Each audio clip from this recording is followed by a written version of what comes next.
Okay, so I think we're on YouTube now. Let me make sure.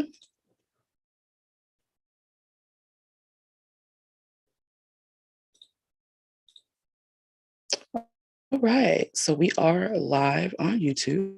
So hello, welcome everybody to another installment of Conversations with Coco. I'm Coco, clearly. It's my name at the bottom.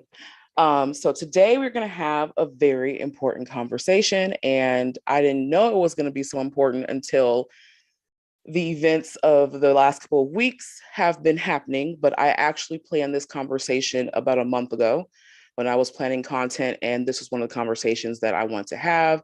You know, we have seen the rise in the support of the hashtag Protect Black Women. I think I and everyone on the panel right now have been involved in conversations regarding protecting Black women. So I wanted to have this conversation. I was having a conversation with one of our internet friends, Bohemian Diva, what I refer to as Marie, because that's my friend in real life. We were having a conversation. I think it was about relationships, and somehow it got on how we as women interact when certain topics or certain instances arise. And we got on the question of, is protect Black women conditional to Black women? So before we get into those questions, I'll be quiet and let these lovely ladies tell you their name, a little bit about themselves, and we can get right into the conversation. So I don't know who wants to go first, if anyone has a preference, but I'll let y'all have at it. Who wants to go first? Well, since I'm here and we're talking. Hi, my name is Desiree B. Stevens. That's the same on Instagram and on TikTok. I do decolonization work and pathologize whiteness and the systems that we have created and really impact us and trying to unpack that trauma and see what decolonization looks like. And I'm just excited to be here and have this conversation with all of you. That's it.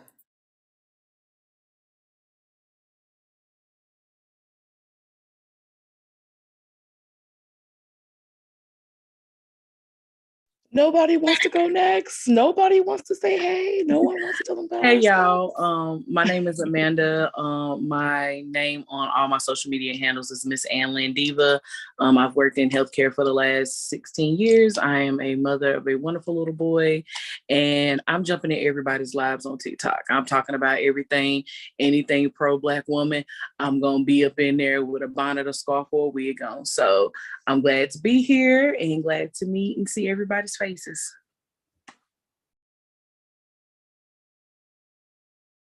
All right, thank you. Who wants to go next? Hi, everybody. I'm Maria Nova. I would show my face, but I'm eating right now. I'm gonna turn my camera on later, well, in a second. What are we just saying our names? Is that it?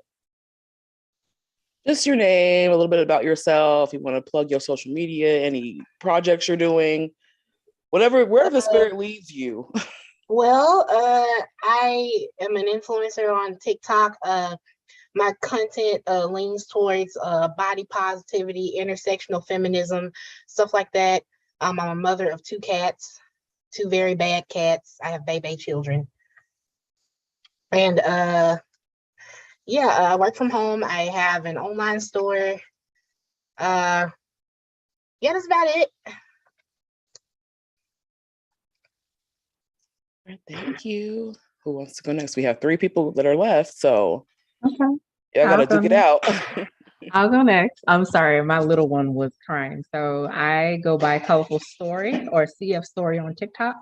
My name is Alandris, and I do historical content on TikTok and all of my platforms. I also have a podcast with Mecca. We just released our latest episode today. It's called the So For Us podcast. It's about Black millennial women and all that we experience. We take trending topics and discuss it through the lens of Black millennial women. Again, you can find me at Colorful Story on all platforms except TikTok, which is at CF Story. Hey ladies, my government name is Tracy, but I affectionately go by Hey Sheba Sheba. I'm located in Texas, In my professional life, I'm a litigation paralegal, but we are not here for that.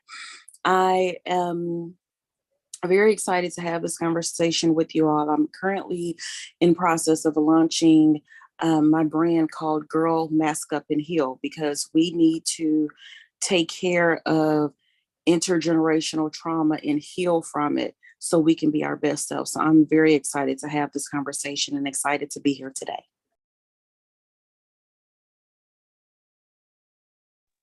I think I'm the only one left.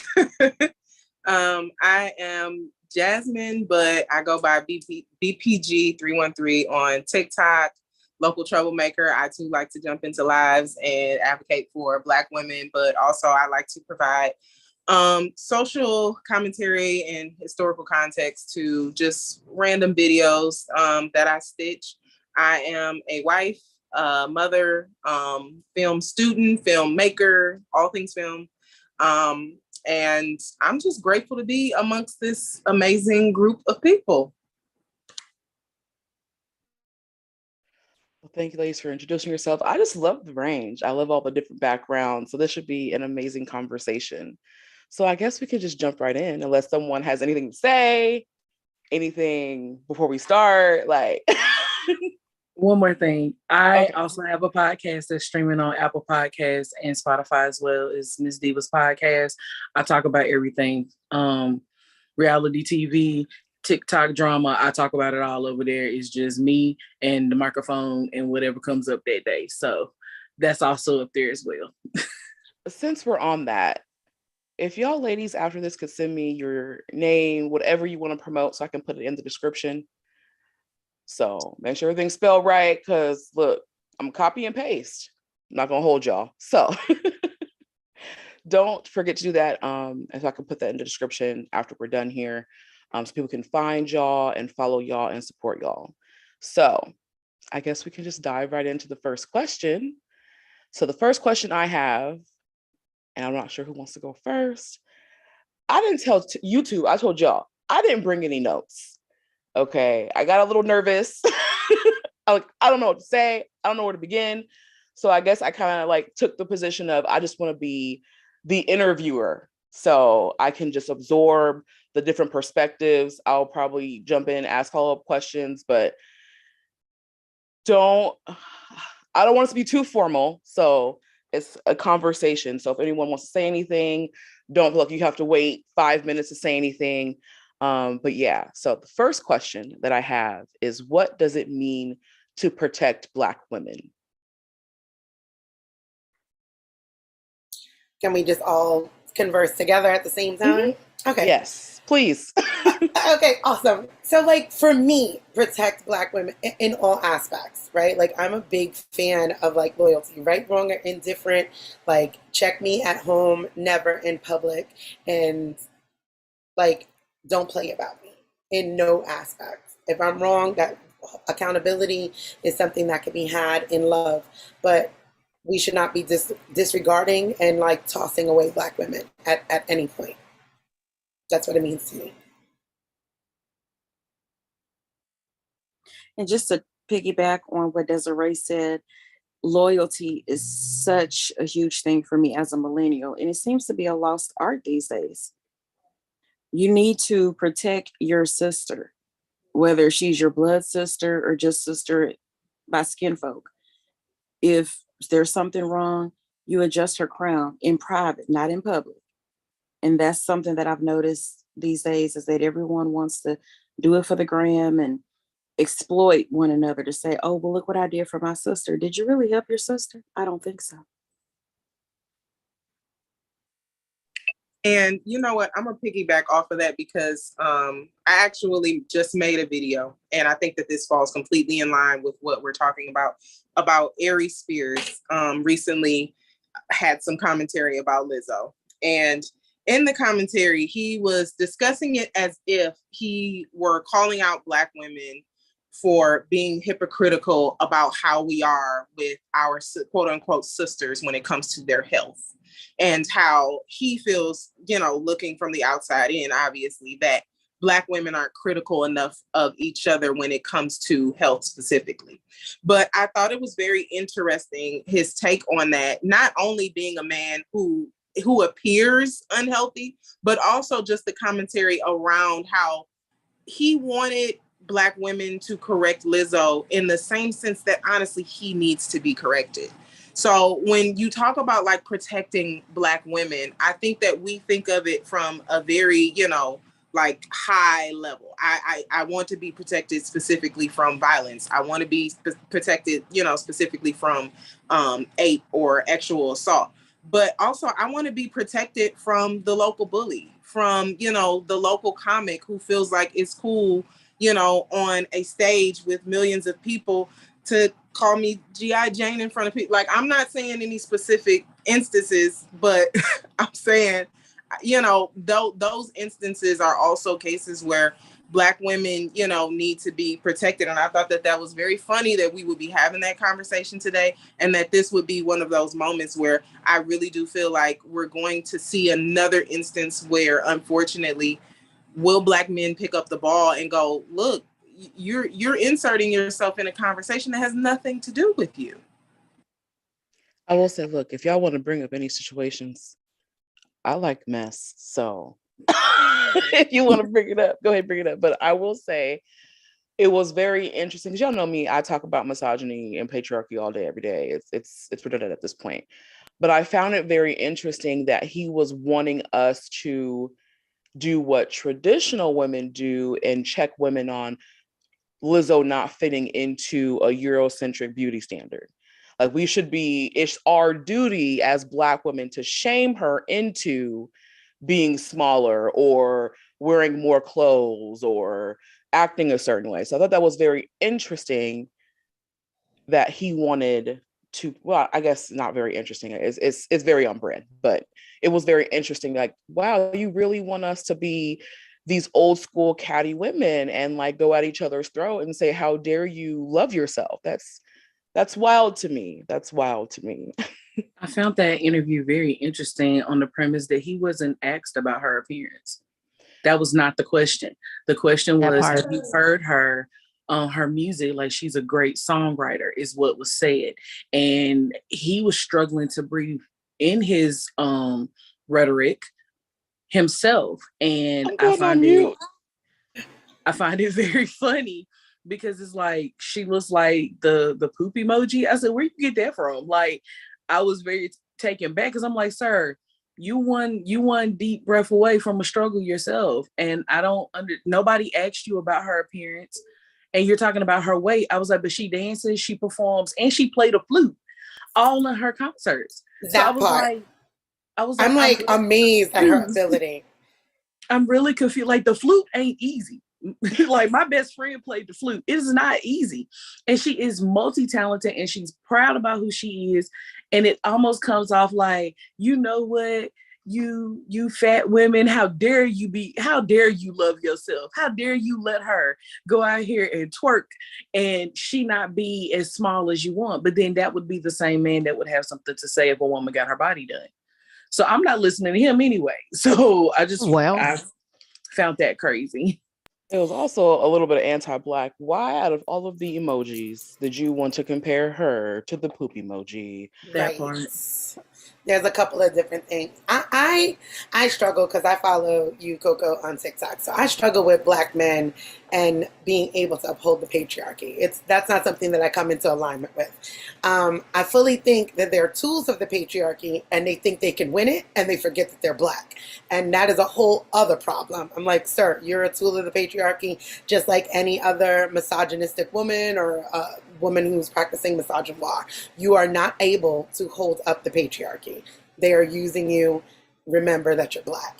As far as with Lizzo, and I'm a fat woman, like, I always tell people, I'm like, I'm not fat like Lizzo. So that was a wild idea of him, like you said, who was already struggling to have a conversation. I couldn't play the flute standing still, let alone running up and down stage.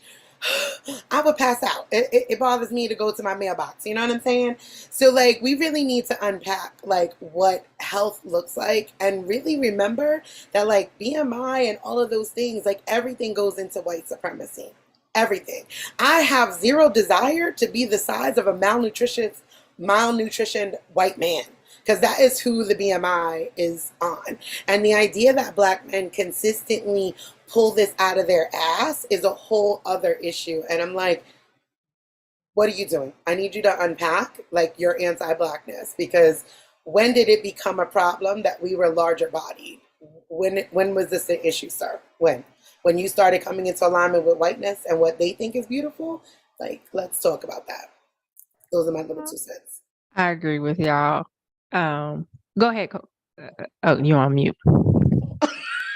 Not me being on mute. I was going to say follow-up question under this. Would part of protecting Black women be to be mildly educated on the ways in which we perpetuate white supremacy, be it fat phobia, anti-Blackness, misogyny, etc., etc., etc.? I would say, yeah. Yeah. You definitely need to be Agreed. educated, because it's Absolutely. almost like they don't know anything. Like, it's embarrassing. It is. It's a Google search. It is. It really is embarrassing though, because it's like, and there's not enough. I hate to use the term woke because people have abused it, but there's not enough attention on those Black men who are aware and who are really trying to dismantle it. And these fools with podcasts have way too much of a platform where, you know, the men that are actually unpacking and dismantling do not have the same access. And we have to keep combating these fools.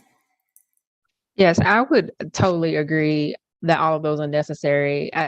To speak on your original question, what does it mean to protect Black women and Aries Spears? First, on Aries Spears, he should not have opened his mouth in the beginning looking like he has 2 Oreos underneath his eyes talking about somebody else's BMI. Sir, it's not necessary. It's not necessary. He should have been quiet. Now, as far as protecting Black women, in my opinion, I would shift a little bit. It would be to give Black women a safe space to exist without fear of having to mentally, physically, or verbally have to defend themselves for simply existing. Too many times, Black women have to shrink themselves for their safety, whether it's on the job to avoid being labeled difficult, or the angry Black woman, y'all know that one. It's been around for decades. At home for not being subservient to the male ego, according to the Everyday Toxic Masculinity podcast, or walking alone for fear of being attacked by a man who lacks self-control, or against the government who seems to want to control how we function in our own bodies. So I think being a Black woman and being protected has many facets. And I feel like we're always playing Captain Saberho, for everyone else. And there is nobody looking to save us in some of these other spaces that we're looking for. So I hadn't commented on the Aries Spears comment on any of my platforms yet, outside of Twitter, because I was waiting to see where the Black men to come in and say something. When are you going to check your boy? What is it like? Why does he get this platform for this young lady who is probably 20 years his junior? Why is he commenting on her body while his body is on the decline? So I just didn't understand it. Like we're constantly hearing people talk about protecting Black women until it's actually time to protect Black women. We can also see that in Meg Thee Stallion and Tory Lanez. It's disgusting to see what happened to her, and you hear people talk about protect her, but at the same time, y'all still making music with old boy. He should be gone. And not only that, I'm sorry. No, go ahead. To piggyback off of what you said, us being able to feel emotionally safe in our situations and our environments around our men is very important. I recently just had a conversation, and one of my male mutuals was like, well, why don't you feel comfortable? I said, I don't know if I can trust you. And in that conversation, I realized my entire life has been, I don't emotionally feel safe. So not only are we not physically, mentally protected, we're not emotionally protected either. So that's also something that, again, has different layers to it that has to be addressed, because there's a lot of us struggling But because we got a smile on our face and concealer under our eyes, and even though we cried all night, we still got to come in there, because if we don't even look happy, again, the perception will be angry Black woman or being insubordinate, or, just pull it together because you're the strong Black woman. We need those spaces to feel safe in all aspects. Right. And that strong Black woman stereotype is actually killing us. So we're out here being strong for everyone else, but we're suffering with heart disease because of it. We're having anxiety attacks. We're having depression attacks. We're going through so much trying to be strong for someone else, and nobody's pouring into our cups. We're pouring from empty cups in a lot of ways, and it's a form of violence towards us that may not be physical, but it has physical repercussions. And I agree with that. I had a heart attack at 31 because of stress. So that's absolutely true. Well, I'm happy you still here. Definitely. Me too, because I almost Yes, didn't go ma'am. to the hospital, but that's another topic for another time. That's a story time later. Okay, we can have that discussion. Do we take care of ourselves? The overwhelming majority would say no. But I guess the follow-up question to my follow-up question from the original question, I noticed that Colorful Story said you waited just to watch and see what Black men were going to do. So I guess my follow-up question would be, where is the line for Black women? Where is that line between protecting Black women and stepping into the job of what our men are supposed to be doing?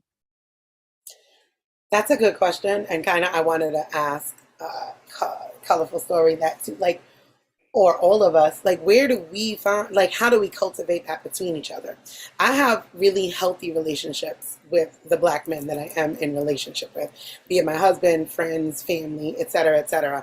So I have that, right? And I don't necessarily know how it became cultivated, and it took both of us being vulnerable and able to do that, and we have to be both doing that work of dismantling what's been handed to us to make us so damn dysfunctional. Like, where does that come in? Because also, like, to Coco's question, is like, I will call them to task on it, right? Like, I will ask you, like, where are you? This happened, and where you at? Because y'all need to be checking him. Or we're going to check him, and then now we're going to have a whole other argument because you feel we stepped into your position, but where were you at? So I think the calling the task is something that's necessary. But then there's more layers, because then it's like, damn, how many times do we have to call you the task? So I don't know. I'm sitting with all of those thoughts in my mind. But there you go. No, I totally get that. I feel like we always hear about Black women being too strong or Black women being too masculine, and saying that we shouldn't be able to check a man and all this other stuff. So I'm here. I am wondering, where are the Black comedic men who are constantly talking about what they can and can't say? Here's your time to take your brother to task on what he's doing towards Black women. Where are you?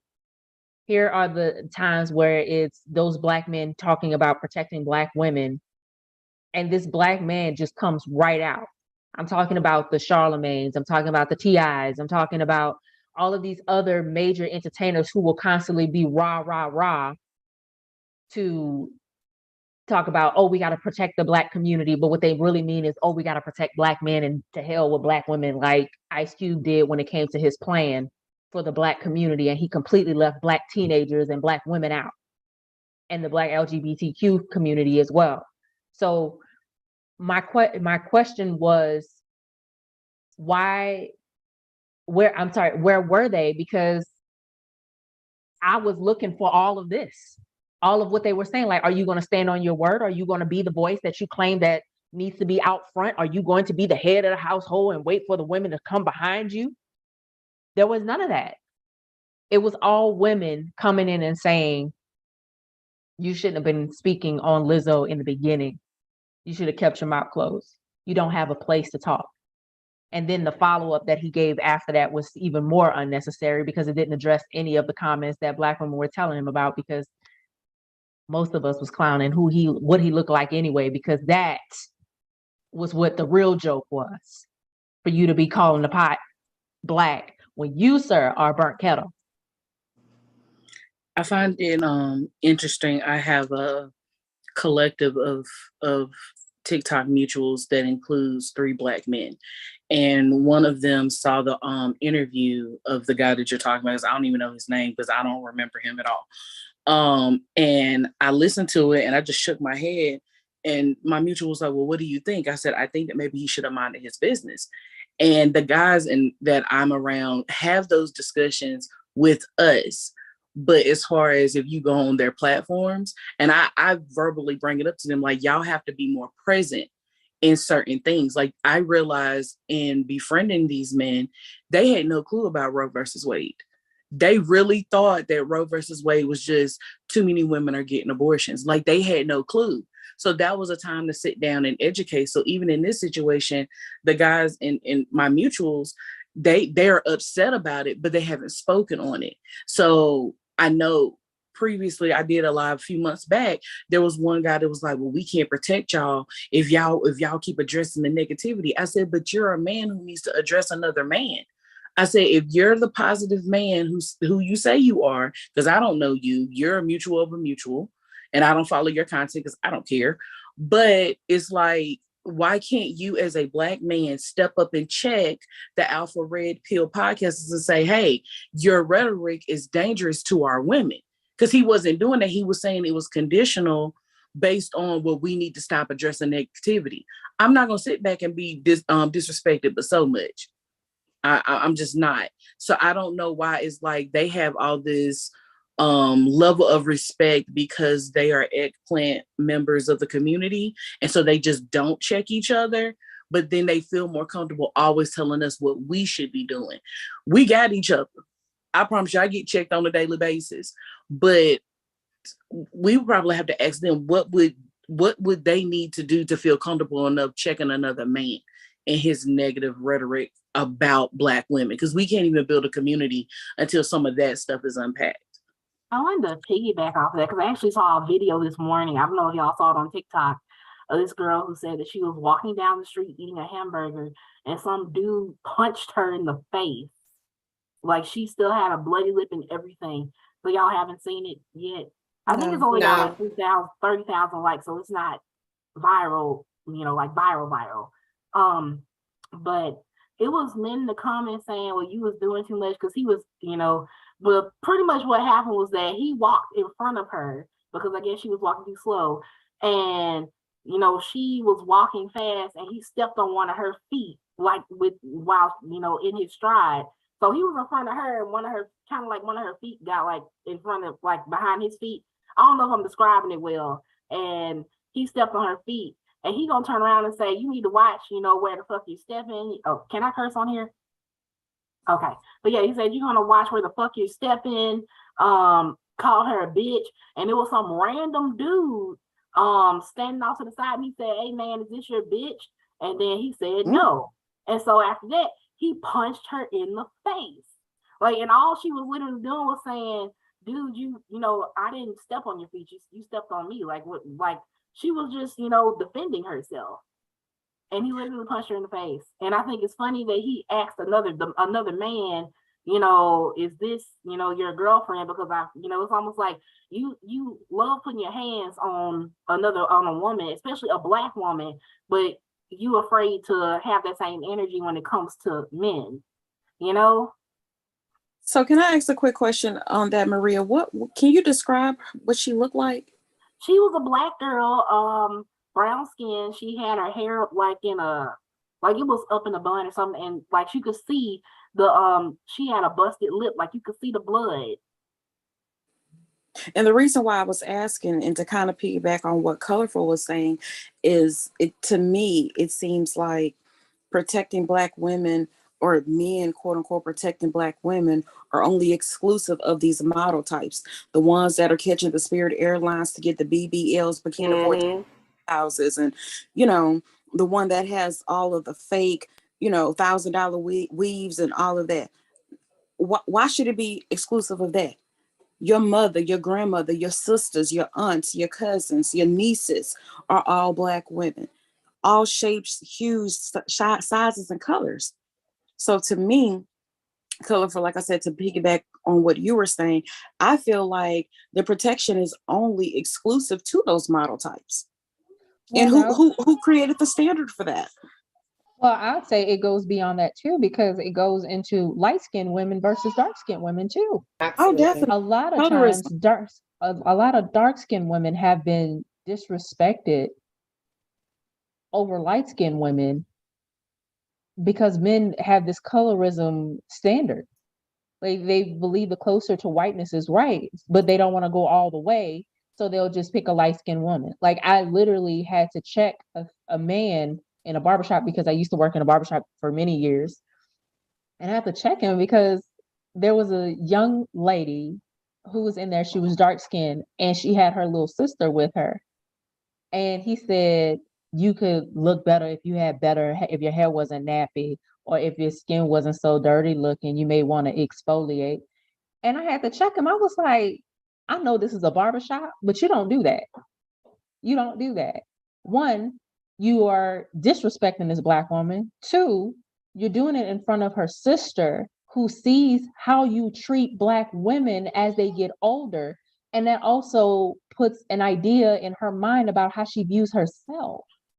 And when I used to teach in a classroom, my dark skinned students used to have the same issues as that young lady did because of the way that man spoke about them. They suffered with identity issues because of the way that Black men viewed Black women, especially dark-skinned Black women. And I feel like that is another layer of protection that needs to happen too. We need to really deal with the issues of colorism in our community.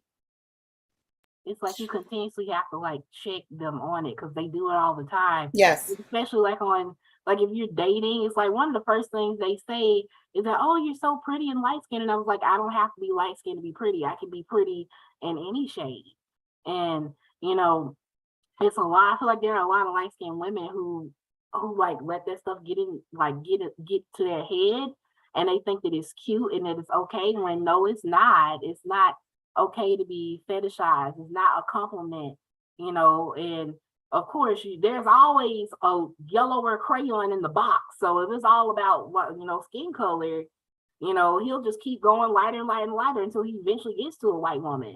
So it's like we really have to stop doing that, stop allowing Black men or any man to get away with it, because at the end of the day, Black is beautiful in any shade.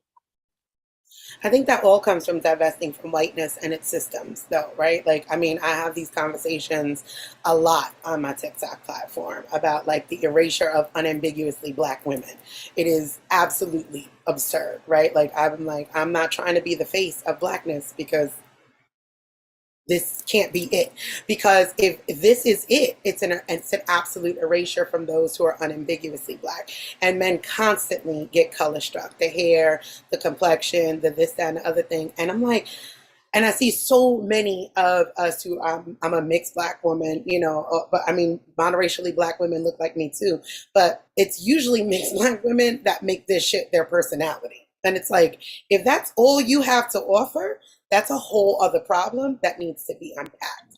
And like, to Colorful's point is like, I think we need to divest completely and get back into matriarchal standards, like within the Black community, completely and utterly divesting from white systems, because we're going to be at the helm anyway, because it's just a part of who we are. It's the epigenetics that follow through, and that's okay. Right. And as long as they are there protecting us in all of our glory and all of our vulnerability, then we as a whole entire community and unit can rise up. But as long as they are trying to, it goes right back into this, like, you really think that you could win the patriarchy, bro, and you're Black. Like, you will always be Black first. It's a wild fucking notion to me when I see Black men really thinking they could be a part of the patriarchy. And I'm like, you are a tool of the patriarchy. There's no way in hell you can actually oppress me. You could be violent to me. You could do all of the things. We're still Black. And as we remember that we're Black first, I think that kind of, it could kind of work into all of those protections. Because if we're Black first, then that means that trans people Like if they're black first.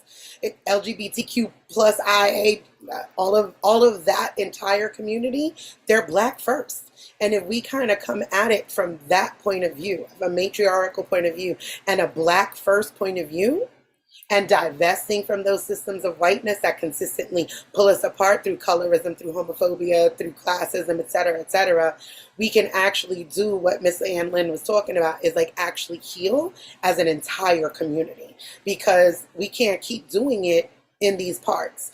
Like Miss Ann said, like, I get checked on the regular. Black women are gonna put me in my, like, sis, no, Right. no. That's not it. And I'm like, oh shit, my bag. Okay, let me get this right. And maybe black men are doing that. I don't know. But why are we all not talking collectively? Because it's a us. It's an us issue. It is a whole community-wide issue that needs to be discussed, and divesting from whiteness is absolutely the answer to me. There we go. To piggyback off what you said when you brought up colorism, the first example that I always think about when that conversation is brought up is the interview that Nick Cannon did with, I think, Brother Raza, the little cute one with the glasses. I'll never say his name right. And Nick was just like, oh yeah, you know, all my baby mamas is black. I'm sorry, I tried to say that with a straight face. He's like, all my baby mamas is black. You know, being with them is like sticking it to the white man. And I was like, oh, he's serious. Wow. And then, you know, oh, Buddy was just like, oh, you're serious? Because I think he thought he was joking.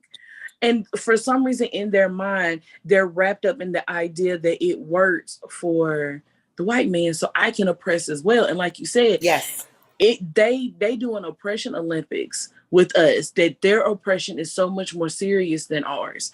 And I've had this conversation. I had to apologize as I snapped out and I was a little bit rude to a mutual of mine, but I was like, you do know I'm black too.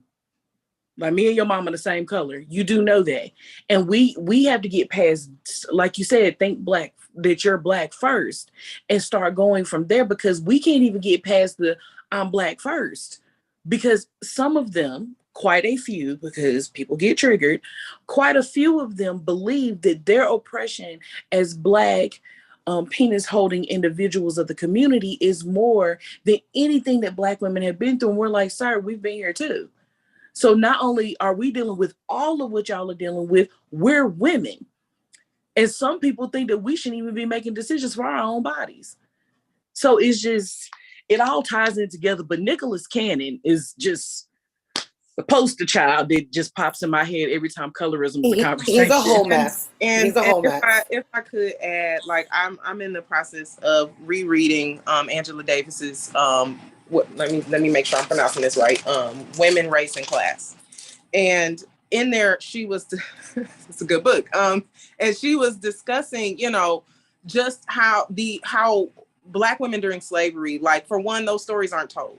Like, a lot of what we hear centered around, you know, the effects of slavery deeply is, you know, entwined in the Black man struggle and what he went through. You've even had people go as far as to, you know, push this narrative of the buck breaking, which really for the time just doesn't even make sense. But there are not a lot of conversations around those effects for Black women, because honestly, if we really consider this, like, Black women were alongside Black men during that time. And it kind of annoys me at this point when we hear a lot of men saying, you know, well, we need to go back to those traditional roles. What traditional roles? When you think about the women that you spent your childhood with, that lady that took care of you was your grandmother. She was too old to work. She wasn't taking care of you because she was just a homemaker. And even those women who were homemakers, they always had hobbies. They always had fish fries. They always had card parties. They always had different ways where they were bringing in income as well. But a lot of those women, if they weren't well off, they were domestic workers. These women were building coal mines. I was reading something about the Santee Canal in North Carolina. 50% of the laborers building that canal were Black women. Like, there was no such thing as, you know, you're a field hand married to, you know, a Black woman, a Black field hand, and she's at home in the slave quarters, you know, cooking and cleaning and ironing. while you go out to the no, she had to go out whether she was pregnant. You just said something that just like, you know how dots connect when they connect. These men really think we were living in slave quarters, and they great grandmama was a housewife cooking in and slave cleaning. Quarters. It's white feminism. White thought they were feminism did that because we've made the face of everything and all the struggles in America.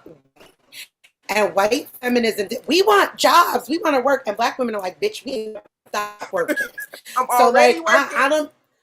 Yeah, I'm good on whatever the fuck it is that you're talking about, right? Like, what do you mean? Like, because you've not even raised your own children. This is probably the first generation of regular white women that have raised their own fucking kids. Like, literally to the point that architecture, that open concept house, is literally based on the fact that white women have consistently, unless they were poor, had in-house help by cooking, fucking laundering, taking care of their children, and those were all black women. Like literally, thank you. The face of every fucking American struggle is a white woman. So that shit, they start believing that. Like, no, fam, hey man, we was never not working, sir, and with you. And with you, and then still had to nurse you, nurse those kids, whoever else's kids, because they were separating our children, and that wasn't so fucking long ago. So like that epigenetic trauma is here, and that's where we get the confusion. Like, and that's why it's black first. They think mama and them was happy. Yeah. When they start saying, I want a traditional, and I was every time I'd be like, I'm so triggered by the word traditional. You and me both. I don't know what to do with myself. It means they want a white marriage. And I don't know if they've listened to white women. They hate white men. Right. The ones that say hate the most. I don't think they realize when I recently heard somebody was like, well, black women are not traditional. And I was like, traditional in what concept? I need you to break that down. Is there another definition that I'm not aware of? Well, my grandma, I said, but your grandma couldn't have a bank account, baby. I said, your grandma couldn't work and do these things. I said, you ever ask mama, was she happy taking care of 9 grandchildren and 13 kids that every time you turn around, she was pregnant? No, somebody had to take care of them kids. They didn't have daycares like that back in the day. So you keep talking about you want to go back to the time in 1950, honey, segregation, Jim Crow, because you still colored, sugar. Black and like back then you didn't have that many rights neither. You had more than white women, but you didn't have that many rights either. Like let's not forget those same white women who were trying to get rid of those rights for them too. Okay, I have to pause because I'm not laughing because it's funny. I'm laughing because it's ridiculous. But we have a commenter. He's been watching, and he said traditional refers to a woman who is nurturing. Hey, man. I don't know if anybody wants to address that and help TJ out. Listen, everybody's about to address it. Hold on. Nurturing? Nurturing. First off, I just want to say, if y'all gonna throw out resources, I'm gonna throw one out too. If you're looking for a black woman's history of the United States, Dana Ramey Berry, you need to get this one to go along with Angela Davis. I'm gonna go on and get that. But as far as nurturing, let's take an example of what nurturing is. You know them single mamas that be out here raising those children by herself, not getting child support, not getting all the help that she needs. And when I mean child support, I'm not just talking financials. I mean, are you bathing your children? Are you doing homework? Are you actually showing up to PTA meetings? Do you know what's going on with your child's life? Or are you out here making 8 babies with 8 different women and saying that you're taking care of your children because you're funding their education? Are you the next Nevadius? Nick Cannon. Listen, Future was the first. Listen, nurturing is such a very triggering word because it's this idea, it plays into the white patriarchy of like what women do and what men do. And nurturing is simply about being a caring human being. And the fact that you guys come into alignment with that only women can be caring and loving is an absolute detriment to yourself, to your partners, and to your children.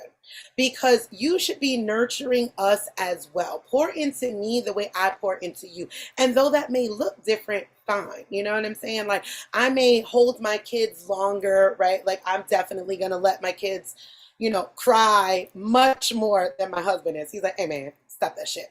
Like, but he's gonna rub them on their back and like be like, okay, come on, hey, you feeling good? You doing good? Let's go get some water. That's still nurturing.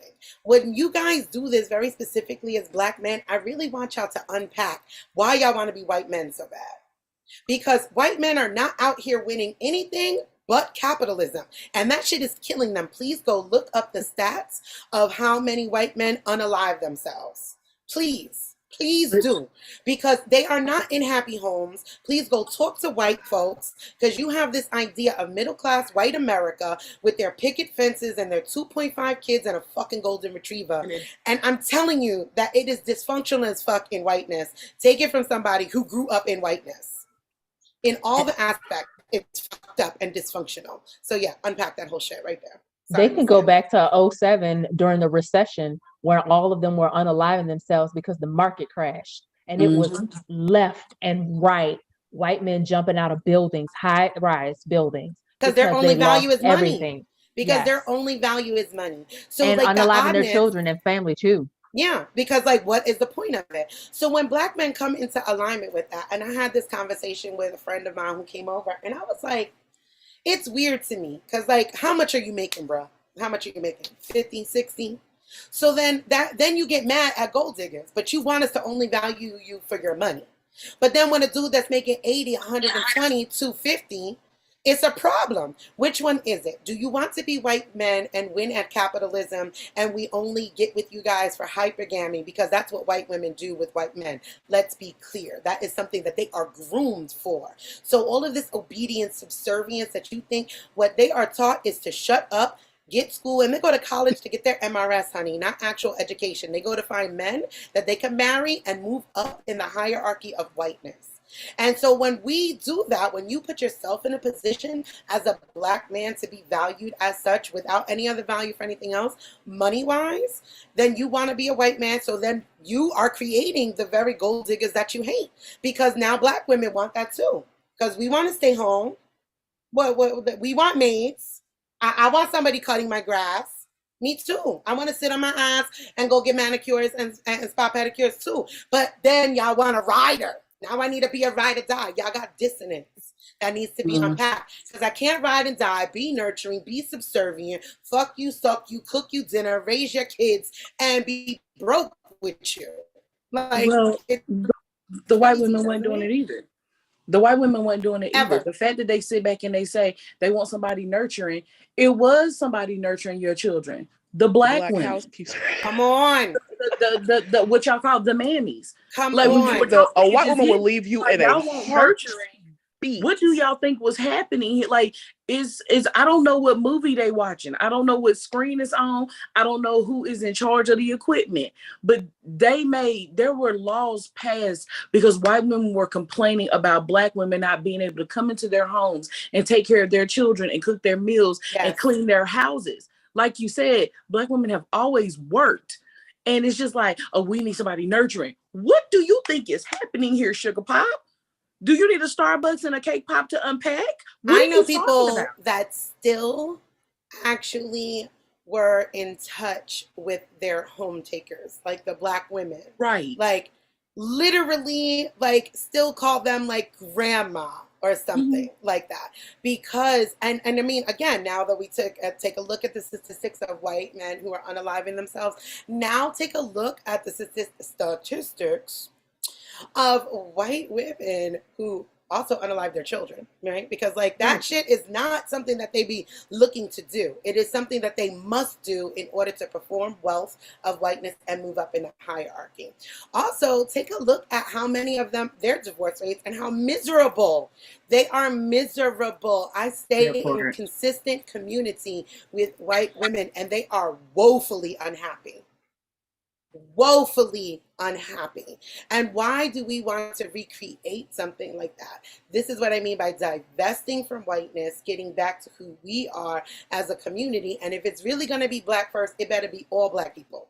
And protect Black women means all Black women. The hood Black chick, the chick with the 5 baby daddies, because guess what? 5 dudes fucked her knowing that there was a guy before her that did the same thing. Like, all of that, the gay Black, the trans, Black first. And that's really the only way ultimately to get to protecting Blackness at all, and damn sure protecting Black women.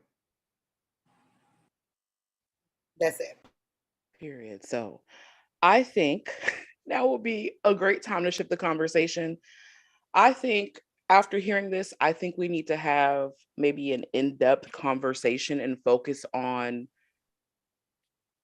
linking the quote unquote traditional woman of the manosphere to white supremacy and being very clear, very, I'll leave it at that. I'll leave it at that. It has never existed in this country for Black women. Correct. And I think I will say that Black woman never existed, period. Because even when you consider, if you look at the most blanketed stereotype of, what they believe African nations were, if we just go based on that, we're not going to go on facts. We're going to go based on what we have been told. If you think about a village being run by a group of people, even if the men are hunting and gathering, that means that somebody is there caring for the farm. Somebody is there caring for the children. And the one thing that I loved again about the book was that she linked the importance of Black men understanding and appreciating the role that Black women played in as far as their domestication. There was never a disconnect between, oh, well, she works in the field, she does this, or she works in the house, she does this, but what I do is more important. Everybody was considered a provider. And I think for a lot of Black men, because of the fact that they can't find that power anywhere else now, and this has been happening post-slavery. Literally, we've seen it escalate since the ending of slavery, that Black men have tried to close that gap between their proximity to whiteness. And the unfortunate part is that it's making the entire community suffer. Because when you have women who, again, we don't have time to be what it is white women are. We have never had that luxury. You won't look at our tears and go, I feel very sorry for this woman. I relate to her. I have empathy for her. You won't have that same thing. And we have to understand that when it comes to the relationship between Black men and Black women, you got to disconnect from that. You have to, and I watched earlier, and I don't know why. I have been reading up on things all day. And for whatever reason, it ventured me into watching The Color Purple.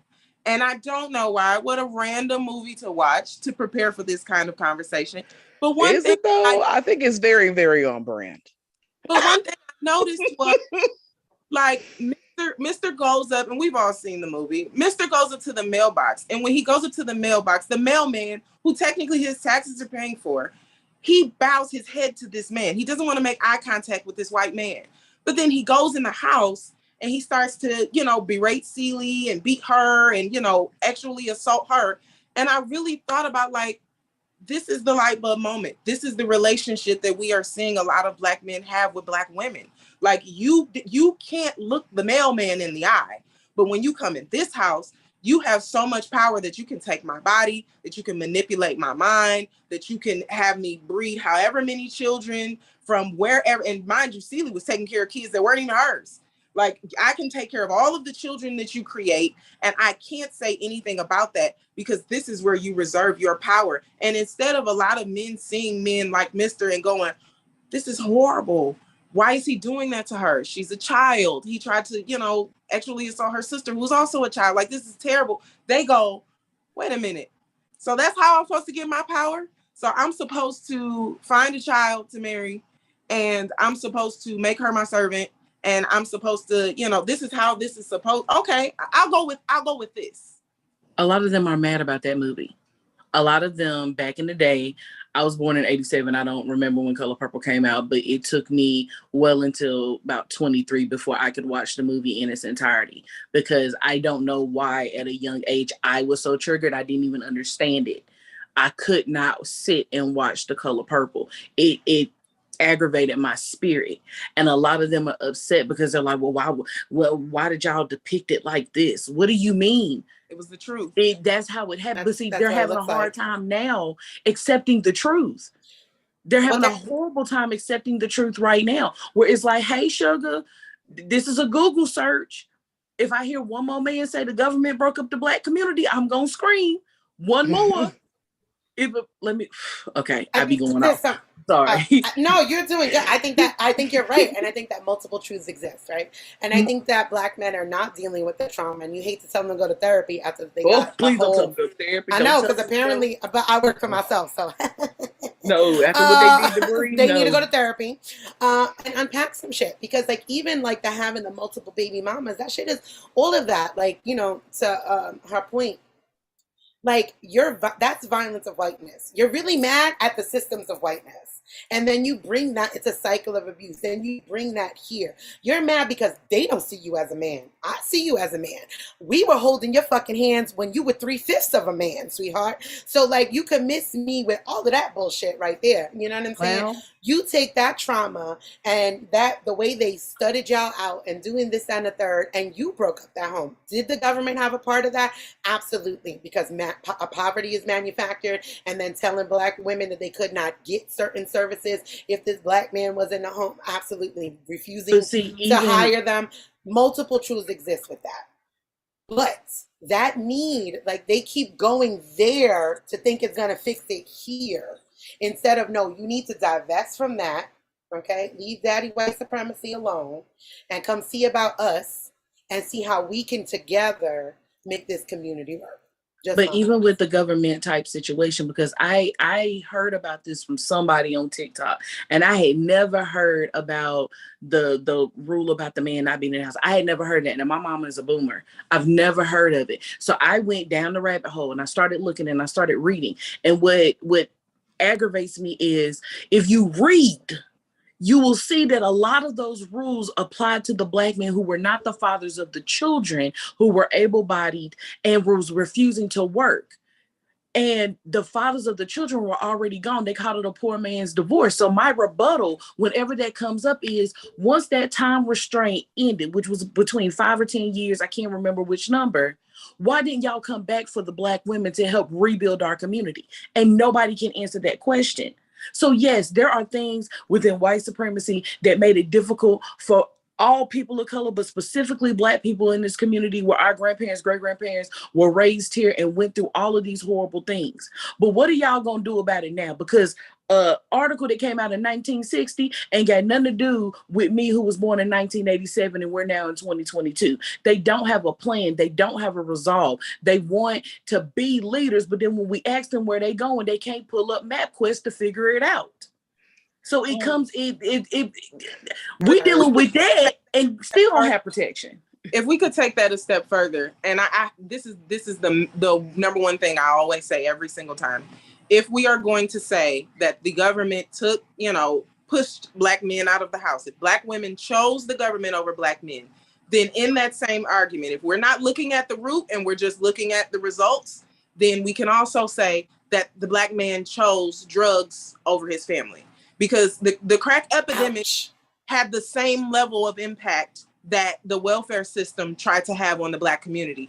And if you're going to tell me that we've made, because you got to be realistic, we've made a decision together that these kids need to eat, and for whatever reason we are on welfare, if we have made that decision and you have made the decision that the factories have closed, you can't get a loan for your local business for whatever reason, and now you have decided, hey, there's this new thing out there, it comes in this little vial, you can sell it for however much you want and you can make money this fast. If you have made that decision to try to feed your family, not to intentionally destroy your community, but you've made that decision, can I then say that you chose drugs over your family? That would be a ridiculous notion. That would be a very ridiculous argument to have. Because we know that, oh goodness. But we know when having that argument that isn't accurate, that isn't an accurate depiction of what actually happened, that isn't what took place. And we have to be able to reconcile and deal with what the actual root is. We know for a fact that the reason why Black people were resorting to welfare, the reason why they were resorting to drug sales and all of these different things was because there weren't resources. The schools were poor. The neighborhoods were poor. You couldn't just begin a bit. And I don't care what anybody says about these model minorities, how they came over here and they, made trees grow from sand. I get it. but the resources were not there for Black people, not in mass amounts. Some people were able to break through, some were not. But if we're going to have that conversation and you want to blame me for welfare taking you out of the home, then I will say you left because crack called you. And Well, with that being said, I was just gonna say that I think it's time for a break. a little break. But I think having more conversations where we're having accurate conversations with accurate facts, accurate history, reality as it is now, I think that would help us a lot. Because I feel like when we have these conversations, at least for me, it gets boiled down to arguing about what relationship standards should be instead of like, I understand you may have a preference. I don't give a fuck about your preference. I don't give a fuck about who you date. You ain't dating me. You ain't paying my bills. I could give two shits about who the fuck you stick your pity record in. However, your preferences are based off of inaccurate belief systems that you've gotten from the community. And we need to rectify these inaccuracies, clear them up so we can move forward. Because you're talking about traditional women when that is not something that ever existed for any woman in your line, period. So I don't know. We know who you got it from, but the disconnect is, why are you holding on to something that's not yours, trying to make it fit? It doesn't fit. It's not yours. Put it down. But with that being said, the whole conversation of, things that were given to us that are not ours. Now, this may be the controversial question. I'm not sure. But the next question up is protect Black women conditional to Black women? And if so, what are the conditions in place? So you mean like is protecting Black women conditional? I don't understand the question. So as a Black woman, I will protect Black women only if it meets these certain stipulations. I will only protect Black women if she skin. I will only protect Black women if she is protecting a man. I will only protect Black women as long as I'm not in competition with her for a job or a man. Stuff like that. Do you think, and not just from your own self, we deal in social media a lot. So we see a lot of things. So when it comes to the whole situation with Meg and Tory, when it comes to the situation with Bree and what just happened, when it comes to I'll even say how we even did Gabby Douglas about her hair in the Olympics. When it comes to these things where we would presume that a Black woman would be protected, us as Black women, do we as a group put stipulations on when we decide to protect another Black woman? And if you do see that, what are some of those conditions that have been put on protecting Black women? I absolutely see that on a regular basis. Yeah, I'm sorry. Okay. I will say one thing I've seen, like when it comes to protecting Black women, like I would say, like, if she's like, they say that she's too masculine, she's not being submissive enough. Like, like for example, early when I was talking about the girl who got punched in the face, they were saying that because she was engaging with him, because she was talking back, that it's on her, that some dude punched her in the face, some random dude. And I feel like that's crazy. So we're not allowed to defend ourselves. We're not allowed to be angry or be aggressive, and it's like, well, then what do you want us to do? I can't defend myself. I can't, and if I don't defend myself, then you're gonna say it's my fault because I let him do it. Where is the line drawn? Yeah, I was gonna say there is only one condition where I feel like Black women may not be protected, and it's not because they're not that, and it's not because they're Black. and it would be an extreme situation. It would be, are y'all familiar with the Brian Banks trial? No. So Brian Banks was a kid in high school who was falsely accused by a Black girl of sexual assault. And then it later came out that she lied and she took the money, and turns out after all of that happened, she really admitted that she lied about being sexually assaulted. And so in that case, that's a very extreme case where someone would lie on a fellow child to say, because at the time he was still a child, and say that he did this to you. That would be the only case where I would say, I can't defend this Black woman because she's a Black woman. I will say that wrong is wrong. You cannot sit up here and falsely accuse somebody of assaulting you and think that there should be no repercussions. Outside of that, I don't see where Black women shouldn't be protected. Absolutely. I think the question after that is like about conditions, but I wanted to bring in the flip side of that. So, I don't know if I should bring it up because, we're on YouTube. So the whole Nicki Minaj husband situation, where he as a child arred another child, was convicted and sentenced and all of that. When that kind of resurfaced, when he was with Nicki, around the first time they got married, I think it was around then or before or after, I don't know. It had come out that he had did this, and in the process of that, people, I guess Nicki had spun this narrative of like it was a white child and it was a consensual thing that she lied about. Come to find out it was a mixed Black woman, and she didn't lie about it. She had been straight up front with her mother and all that. Everything was, all the I's were dotted, the T's were crossed. And so at that juncture, people started to basically, in real life, talk, harass, intimidate, threaten her life, threaten her, all of that. And so I did see Black women partaking. So where do y'all think that comes from, where in situations like this, Black women partake in degrading, abusing, harassing, threatening Black women on behalf of Black men and Black women? Like how do we make sense of this?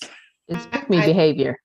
I don't know. I think it's deeper than that. And it's massively layered, right? Because one, I'm sorry, guys. On Amlin, I think she was going to say something. Hold on. So it's the fact that you brought up Nicki and this entire situation with Kenneth Petty. I literally went down the rabbit hole December 2020 when one of the Black YouTubers started reaching out, trying to investigate this stuff. Nicki had put money on this woman's head. She moved.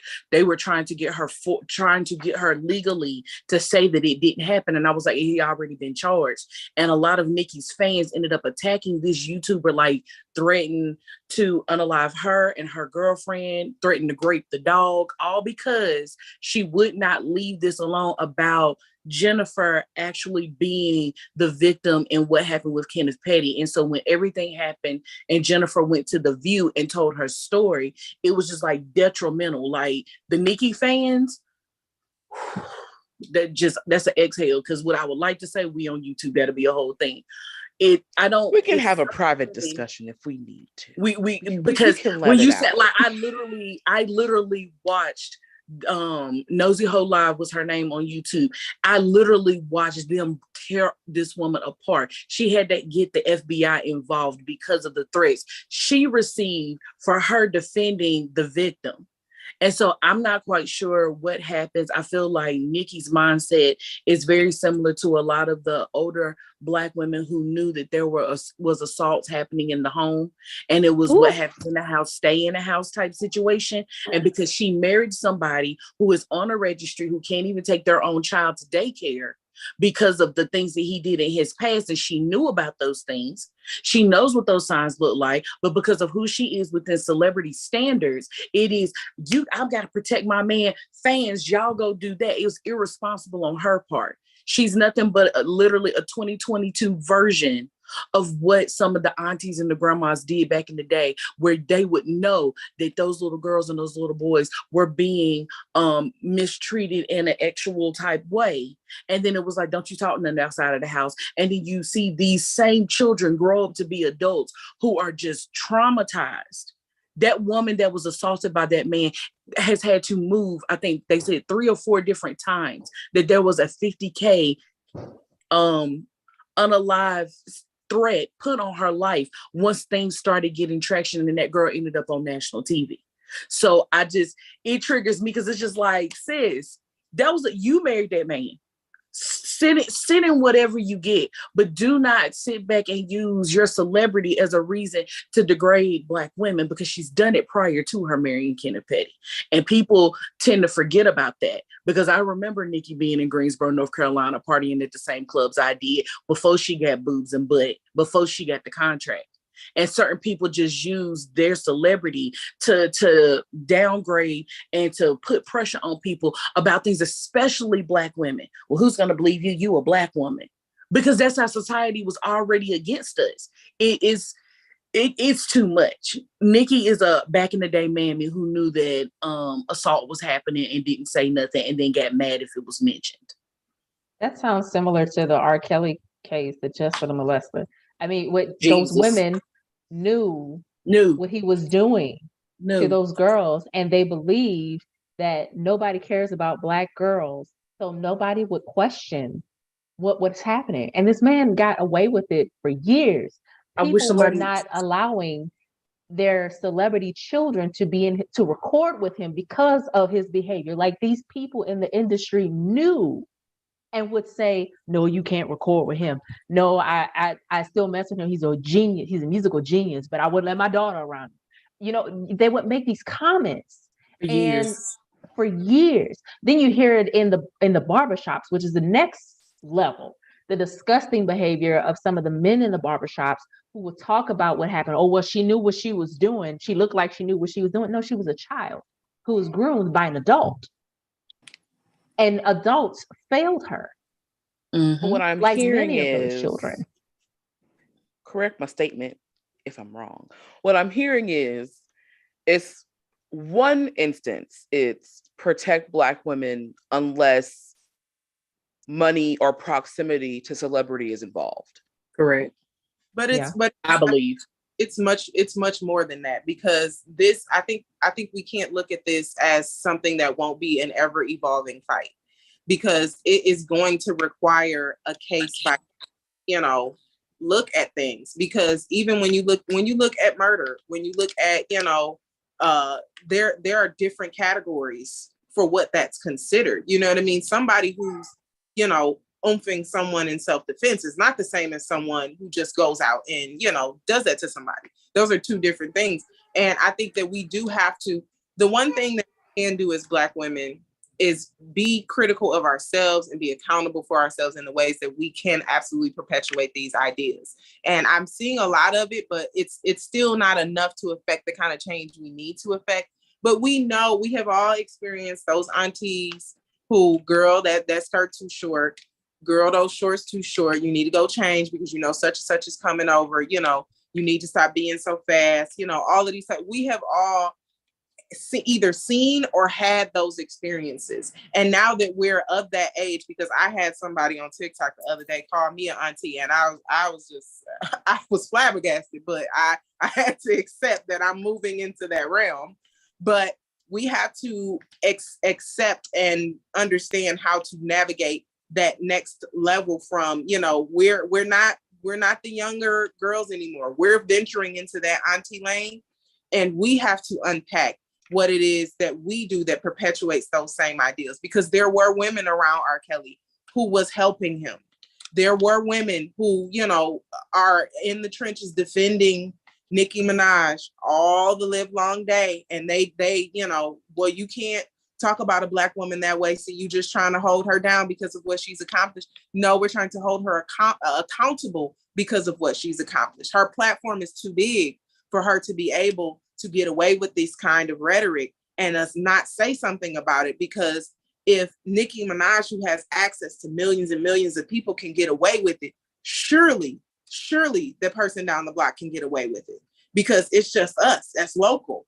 And we have to start understanding and empathizing with those kinds of situations, but also putting ourselves in places where we know these stories. The biggest and most impactful thing that I ever did was get involved with domestic violence work. When I started doing domestic violence documentaries, there were things that I began to understand that in my normal head, I'm like, okay, well, just leave. That's everybody's blanket statement, just leave. When I started to engulf myself in these stories and putting names and faces with statistics, it didn't become that anymore. And I had to be accountable for, what am I saying? Am I fostering an environment where other Black women are feeling unsafe around me? Am I fostering an environment where other young girls are coming to me and they're actually trying to tell me something, but I'm so jaded by, trying to also uphold some of those same misogynistic ideas, trying to appease, and assimilate to some of those same patriarchal ideas. Am I a part of that? And that's the part that we play, being able to be accountable for ourselves and for others, and going, sis, don't do that. Don't tell her to change. Tell whoever that is coming to talk to that girl or is going to look at that girl in a certain way, that they gotta go. We had at my high school, and there was an article, I can send you guys the article. There was an article about him, but we had a teacher, a music teacher at our high school when I was in high school, way back when, who was notorious for having actual relationships with minors, to the point where my now husband, but then boyfriend, explained to me before the man came to the school, be careful around him. Do not be alone with him. Do not go anywhere near him, because he has a reputation. All the adults knew, men and women alike, kids knew, like it was not a secret thing. And even still, with everybody knowing his reputation, people still looked at those girls and said, she's doing too much. She's being too fast. She's flaunting herself in front of him. And mind you, he's around dancers. Of course, they're going to have short shorts on. Of course, they're going to dance provocatively. That comes with the territory. But even still, even knowing these things, people still chose the side of the perpetrator instead of the victim. And that comes from just being uninformed and not wanting to be informed. So we have to be accountable for ourselves in that way, and really we have to force ourselves into making a safe haven, not just for children around us, but for women and girls around us. That is so true. And I want to say something to your point about being the new aunties. We have to be the different aunties that say, not to change your clothes because so-and-so is coming, but why are we letting so-and-so in our house, knowing how so-and-so is? We also need to look at this term of calling young girls fast because their bodies are developing. Like they have control over that because puberty is hitting. We have to reconstruct what that means. And we also have to look at this whole pick me behavior, because I know it's surface level, but the pick me behavior runs deep. A lot of these women, older and younger, do not want to call out their fellow woman or fellow man because of certain behaviors, because of their proximity to, oh, I want to make sure that I can get and keep a man. Or I just want to make sure that I can have a father for my house, or a good husband. I just want to be a good wife. Oh, I'm not one of them. I'm not going to cause chaos. No, we have got to come out of that, because we are hurting our own community by fostering this. And it's not just hurting young girls. We are hurting young boys by not even allowing them to understand consent, because what we're showing them is that consent is not a thing. Like, your body as a woman belongs to this young boy as young as kindergarten. When we say, oh, he hits you because he likes you, those type of things need to be nipped in the bud very early. And we have to make sure that we are addressing that as the new age aunties. Like you, I was shocked. Somebody called me an auntie and I was like, whoo, girl, where? But we are the new age aunties, and we have to be different from the aunties that we knew were toxic and were detrimental to the nieces and to the daughters that were coming into grandma's house during Christmas and wasn't there taking the long walks, going on a smoke break, but was there guarding the doors and guarding the eyes of other people from seeing what uncle was doing to the niece or what father was doing to the daughter. And slight trigger warning, because I that was my lived experience where I'm unpacking things now. So when you said like we need to be the new aunties, I found myself at a very young age, because I had a niece who was in close proximity to me at all times. I found myself making sure like, hey, you need somebody to talk to. I'm here, like no judgment. I don't care if you feel like something's going on with your body.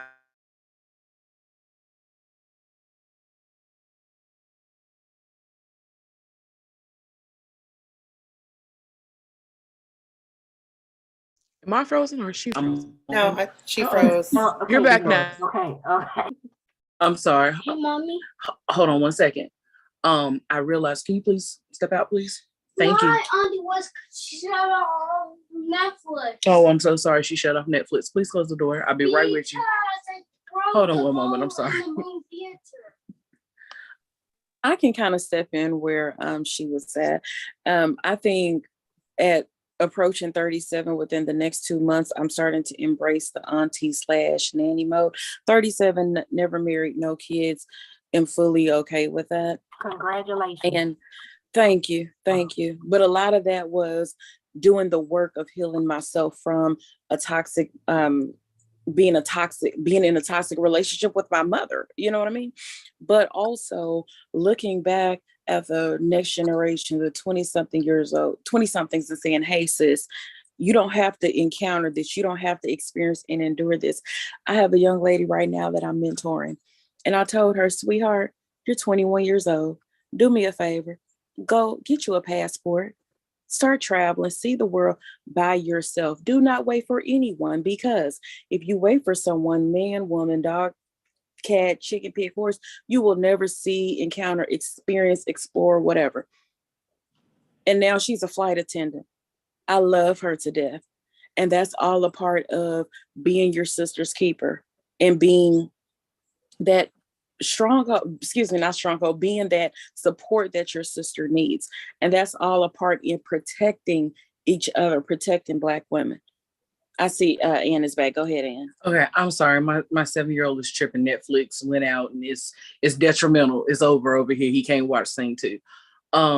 I in my personal life was assaulted young. So I, once my niece was born at 10 years old, felt the need to hover and to like protect her. I don't know what I was gonna do at 10, but I felt like I needed to do that. And so as she's gotten older, and just communication and dialogue and opening up and allowing her to have that safe space within me, I've realized, even like with her little homegirls, it's like, hey, I know I'm not your mama. I'm not even your real auntie, but I'm your play auntie. So if there's something that's going on, just know that even if I don't know the answer, we'll sit down and we'll do the research and figure it out. And so I completely agree with the different type of aunties than what we had, because even at 27, after I had my son, my abuser was still invited to the church where my son was christened.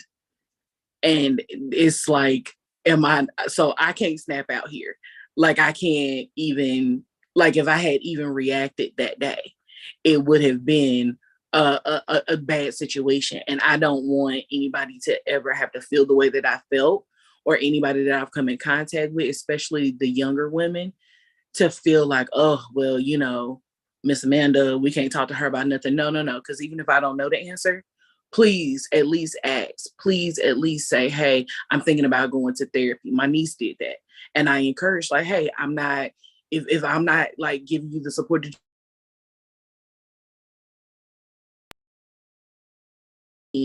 the different aunties, because we recognize that we have our own internal trauma that we're working through, and we're looking at these girls and we're like, go to school, go to college. If you feel like you need to seek therapy, hey, the way he's talking to you is not okay. Hey, the way that he just grabbed you, do you need me? And I tried to like really instill that, especially in my niece. And at 25, she came back and she told me, she's like, I know what happened. I know you never discussed it with me because you were trying to protect me, but thank you, because you allowed me to feel comfortable and safe coming to you. You allowed me to come with my own thought patterns and allowed me to process things. And I have always respected and loved you for that. And so, like, for me, I cried like a whole baby, but it was just like, I never wanted her to feel unheard. I never wanted her touched either. Like, I just did, like, I think that was what scared me the most. But it's just like, I think a lot of us acknowledging, like, hey, therapy is helping. Hey, we do need to unpack these things we couldn't talk about. And it's allowing us to be the different type of older Black women to be able to help the ones that are younger. So I think that we've already started some of that process, truthfully. And I think that it's very powerful that we continue to acknowledge that and cognitively make sure that we're doing what we need to be doing so that the generation coming behind us is more aware of, like, hey, these are the things I need to look forward to. These are the things that I need to look to. Hey, my auntie had my back. She told me what I need to look for and what I need to be paying attention, that I need to be aware of my surroundings and my safety. So I think we've already started, and I'm kind of happy about the younger girls being more aware now, just to protect themselves. I wanted to chime in. So like how can I put this? Literally, when it comes to the women in my family, for the most part, they're all pick me's. Like, I'm on an island by myself, and I'm 28, but I have like younger cousins that are like in their teens, 14, 15, 16. I have one that's like graduating high school, and it's just like the way they try to talk to them, hey, don't wear that instead of, wear that, but just know that nobody has any rights to your body. You don't have to let somebody touch you.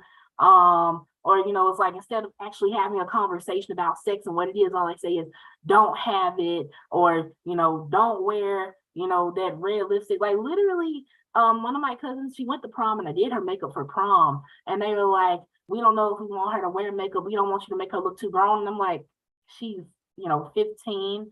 The dress that she wore, it was a very modest dress, but because it was above her knee, they were like, oh, that's too short. That's too grown for her to be wearing. And but the crazy part is that they're critiquing all these things about what she's wearing, but she's, 14 dating a 17-year-old man. So it's like, well, 17-year-old boy. And it's just really hard because they don't get it. It's like, I'm on an island by myself and I can't get through to them because they're just so far gone and already stuck in their ways, because they're like, in their late 30s, mid 40s, whatever. And it's like, here I am, the only voice of reason. And when I say I'm by myself, I mean, like, I am literally by myself. Like, I have a huge family, and I just feel like I'm just alone. It's like, there's only so much I can do, so much I can say.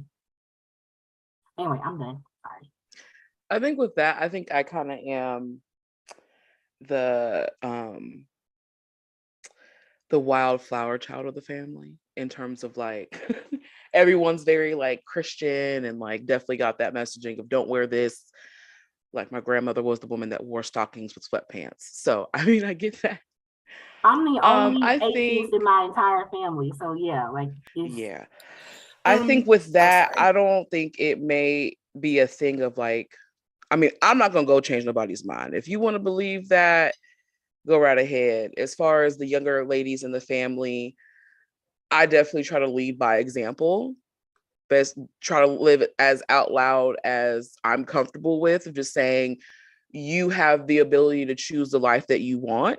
And even though your parents or the family may think this way, you don't have to do that. If you would like to, that's fine, but you don't have to. So I think that's kind of like, I don't know. I think it's really, really hard to try to change people's minds.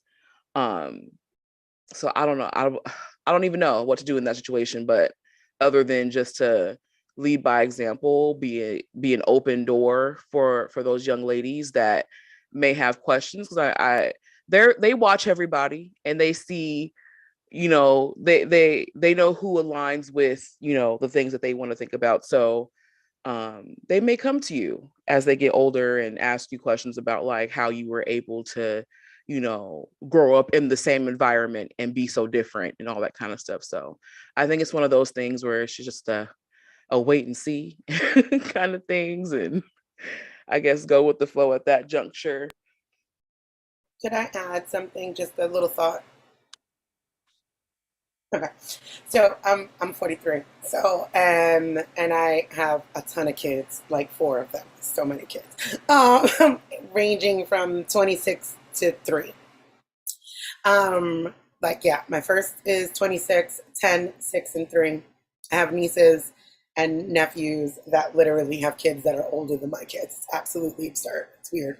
But that being said, I really covet the auntie like title. Like when I get called auntie, I'm like, oh my God, look at me. Oh, I have to grow up and be an adult. And like to everybody's one, and thank you for that share. Much appreciated for your vulnerability in this space. And I think as far as like a whole community, we really need to look at the trauma and the epigenetic trauma of what that looks like and why we have, picked up on this pick me behavior, or why we're protecting these people that are harmful. Because even for our boys, I am a mother of a son, and I don't know any Black man, I don't know any man, but very specifically, as we're talking about the Black community, I don't know one Black man that has not been assaulted. And by that, I say has not fucked their mom's friend or a teacher. And all of that is a whole problem. And we need to be looking at it from a whole community care, like, because we are consistently like, oh, well, you don't protect me and I don't protect you. And I'm like, how are we going to protect each other? And when you are protecting Black women, you are protecting the entire community of Blackness, right? Because we could start pushing those aunties and those people out, like as Ann and everybody is saying, is like, as we are kind of coming up and we are of age or in that generation, like of, no, you're not, what are you doing? Like even calling those elders out, like, no, she is not fast. She is 15 years old in a dress. What the fuck is wrong with you? You know what I'm saying? And like, no. And even calling them out is our responsibility, so that we are now creating a community that is whole self-sustaining. And by protecting Black women, you fully protect the entire community. And so I guess like it kind of answers the question of like, is it conditional? And I initially started out this conversation with saying, no, it's not conditional. Protect all Black women. And now with these conversations going deeper, and even to Colorful's point is like, no, I guess it is conditional, because I'm not here to protect Black women that are harming us as an entire community. I'm not. Like, I'll call you out on it, sis. I will protect you from others, right? Like, what I'm not gonna do is allow somebody else, like, I'm not gonna toss you to the wolves kind of thing, but I am gonna call you to task, and I am gonna hold you accountable, and I'm not gonna protect what's wrong. And I think that we need to redefine that accountability doesn't look like not being protected. It looks like love in action. And you could either come into alignment with that, or yeah, you don't need to be a part of this, because as a community as a whole, we need to be doing some really deep trauma work and healing. And that's what I wanted to add. I guess that leads us straight to the third question, which is, should there be conditions, and what conditions should be applied? I guess I'll go a little bit. So I guess for me, it'll go back to very extreme situations, right? Like, obviously, if you're a pedophile, no. If you're out here intentionally being harmful to Black women, depending on the circumstances, there could be a spectrum. Like maybe we bring you in love at first, but if you're intentionally after that being harmful towards Black women, the Black community, then I would say probably no. I think any abuser of any kind, I will say, any abuser of children, in addition to pedophilia. Other than that, I'm not sure if I can think of anything where it would be like, no, I'm not going to protect you as a Black woman. I may check you and hold you accountable, terms of protection, I'm not sure what those other things would possibly be. So if anyone has any thoughts, ideas, I feel like positions they would like to share. I feel like I have a Captain Saberho complex for everybody Black. And so my problem has been identifying, like you said, the protection, like me working in healthcare off rip. I didn't care if you was green with purple polka dots.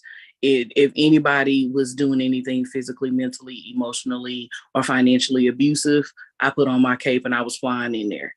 So I think I sort of kind of agree with you where it's like, I feel like we should protect Black women and, you know, of course, our Black children. And it should be a case by case basis. Like if you are coming in and you are purposefully being detrimental to the safety and the mental stability of our Black community, then there needs to be some conversations and maybe stepping back and letting you figure out what you need to do, and then maybe we can rediscuss your reentry at a later date. Like I'm trying to say it where it's, I'm not trying to laugh because I'm laughing in my head, but it's like, it's got to be some established ground rules on like how we protect ourselves. Because if hypothetically we eventually go into a matriarchal type situation, we're going to have to stick to our guns about what stays, what sticks, and what keeps us safe. So I think I agree with Coco. If I could interject, I would say that I think that we have to venture from whether or not the protection is conditional. I think the protection should be just like the basis. It's, you know, it's just like, honestly, with police are not supposed to have, you know, bias when it comes to protecting the entirety of the community, right? But I think we have to set up what we will be holding accountable indefinitely. You know what I mean? Like governing as opposed to releasing protection from, because once we're humans, the lines get blurred so very quickly. Like the lines get blurred quickly, and you know, we can try to treat all situations like they are blanketed, and we have seen too many times that it just goes, it goes wrong. I mean, and we know this, like, even if, like I said, we go back to, there were bad Black people and bad Black women in slavery and Jim Crow, Reconstruction, like the entirety of, you know, our history. If you want to begin at America, if you want to go overseas, like there will always be bad people amongst us, but we have to be able to understand and sort of discern, like, okay, what am I doing in this particular situation? Because there are people who are good, who will do bad things that still earn the right and the respect of protection. But also there are bad people who coincidentally may do a good thing that still reserve the right. Like it's a weird paradigm. And I think it honestly, it reminds me of the movie Crash, which that movie, it pissed me off so bad because I did not like that, you know, they had like bad people eventually do good things. So now you're like, okay, no, I want this dude to be like, but token, in the end, like they end up saving a life. Like it's very weird. But I think that we have to reframe, like, okay, we have to be holding people accountable for the things that they do so that they don't inflict further harm. Like we can understand that, you know, people love to tout R. Kelly and all of the reasons why we have to have ignition in the historical library of music. But like I think we can understand, you know, that he has some musical ability, but also understand like he forfeited a lot of those rights to the legendary status that people give him based on the fact that he continually inflicted harm on the community. And I think that when we talk about protecting Black women, we can't lift the veil and go, well, yeah, these specific Black women can't be protected, because there's always a rhyme and a reason connected to why good people or bad people do bad things. But I think we definitely have to begin with at least creating a basis for which people are held accountable. Right. I want to jump in and say this because this is a prime example of when Candace Owens was an example of this, where it was a nuanced conversation. And we know how we feel about Candace Owens.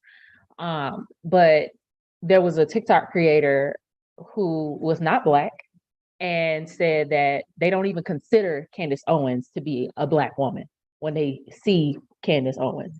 And I'm like, one, no matter what you say and do, she will always be a Black woman. I don't agree with what she's saying. I don't believe in anything she's pushing for. I think that what comes out of her mouth is total nonsense. But what you cannot do is negate her Blackness.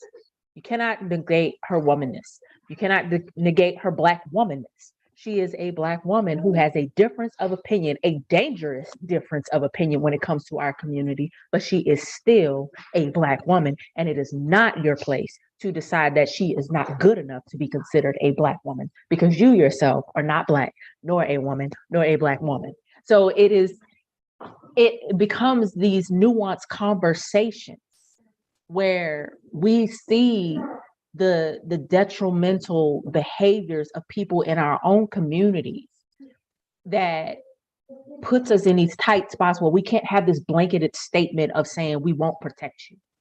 Because in that moment when that creator attacked Candace Owens, Black people of TikTok decided to come out and say, no, you cannot say that about her.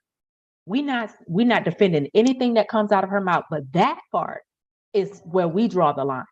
That is the very basics of who she is, because we know for a fact that she, if discriminated against, her Blackness and womanhood, her womanness will come into play. And we can't sit up here and tell other young Black girls that despite all of the foolishness that comes out of your mouth, we can't protect you. We know what this harm is doing to you. We know what this outcome will be, because it won't just affect you, it will affect others. When we decide that we open that door to have someone like Candace Owens not be defended because of her Black woman, and saying that she is not good enough to be considered a Black woman, what are we saying to other people who are Black women? What are we saying about them? Like, what kind of conditions are we going to muddy up to say that you are not good enough to be considered a Black woman worth protection or value? I think that the protection that you're talking about, because I will go to bat for Candace Owens as well, as a Black woman, just in general, right? Like, I think that the protection that's 100% blanketed at all time is against the violence of whiteness and white supremacy, right? Like, that's what I mean by, like, I will never toss them to the wolves, even if they have been absolutely detrimental. It's never like, oh, well, let white people deal with you, or let their systems deal with you. I think that Candace gets her own, like, we push her anyway, right? Like, oh God, like, it's like we hate to claim her. Like, oh God, yeah, she's Black. Like, yeah, she's Black. Yeah, she's Black. She's still Black. She's always gonna be Black. Like, if she can get her mind right, like, she'd be welcomed with open arms. And like you said, it's very dangerous. For me, I think that the 100% blanket protection is against the violence of whiteness and white supremacy, and that should go without question. Like, I don't care if you like that person or not. So what do you feel like we should do? What should be the standard? Because I understand what y'all are saying, but I also understand where Coco's coming from. So, like, what does the beginning of that dialogue looks like? What does that dialogue look like to say, hey, Blackness first, even if they're being detrimental? Like, do we still come in and protect them because Black men, women, children, and then do we handle them privately and say, hey, what you're doing is detrimental to the community? Like, I guess I'm just trying to get an understanding so that, like, more cognitive to what's going on, because I think, me personally, I'm jumping in trying to save everybody anyway. But as far as somebody who's not that caregiver role to jump in and save, how do we even start that dialogue to Black first, so we all deserve protection? Because I do feel that as well, but I do understand where Coco was coming from. I think that these kinds of conversations, like Coco said, are where that dialogue begins, right? Like, Black first, it means everybody within the Black community. I do think I'm very much for like the separation of us as we move and get through this healing, right? Like getting, like I said, getting back to matriarchal, getting back to village style. And then that also means that we're not all going to be homogenous, right? Like it's cool. Like, hey, Candace, you think that you're still Black. We're not going to have homogenous views, right? Because even when we were tribal, you could be Fulani, you could be Yoruban, you could be, those tribes had different cultural norms and dress and whatever within them. And I think as we kind of get back into that, we'll still see that. And then being really, like the predator line for me is still, I wouldn't turn them over into the violence of whiteness. It is something for us. And I hate to say in-house because I'm not meaning it in those old ways of like we take care of this in-house. No, I mean like village community, Black community in-house, right? Like when we're talking about R. Kelly, like let's have the full breadth of the conversation. He absolutely is a predator. He's also a victim of it from his sister who harmed her. Where were all of these people generationally that did not protect them? How do we pinpoint these people and how do we get them out of our homes? How do we stop this? That's generational abuse. Like so many people were harmed because people were ignoring that from where it started at the root. So it's like, you know, like Colorful said, it's all nuance. It's never going to be just something that's homogenous ever. Right. Except for me, like where the protection is they don't get tossed to white folks. Like let them deal with it. I think when it comes to the Candace Owens conversation, the nuance of her ability to not be just thrown and tossed out to the wolves, it starts at her Blackness and it stops at her Blackness. Because for her, she chooses to not be in a space of Black people.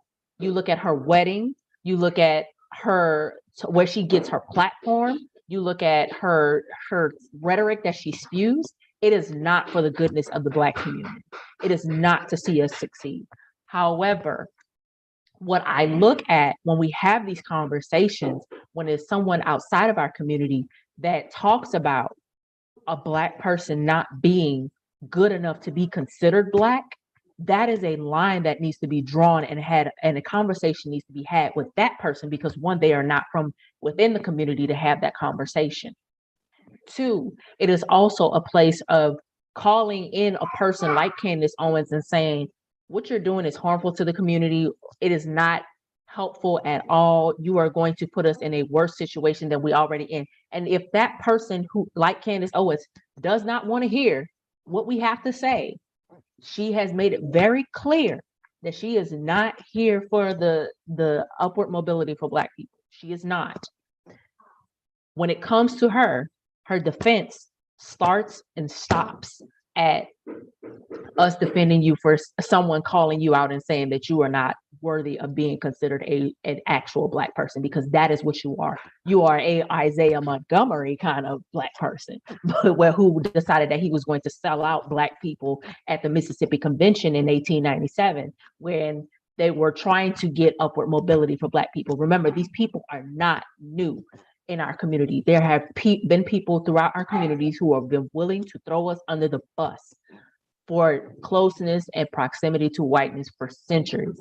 This is not new. But what we cannot say is that they are not worthy of their Blackness, because Blackness is not a monolith.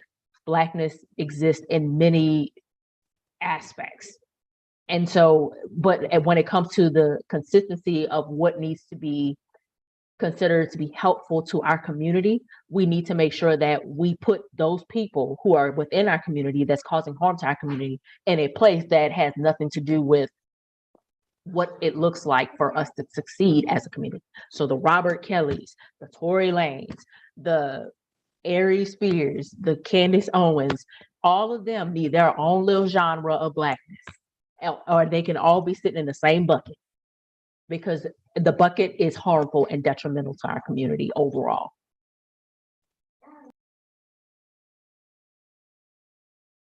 Absolutely. So I guess we can move into the last question.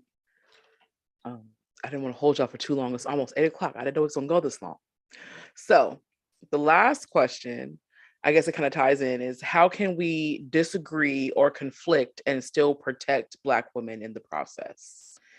Like, look, we all don't think the same. We don't have the same experiences. We don't have the same goals, ideals. I think for me, as long as we agree on the communal goal of liberation, however you choose to route yourself to get to from point A to point B, it doesn't have to look like mine.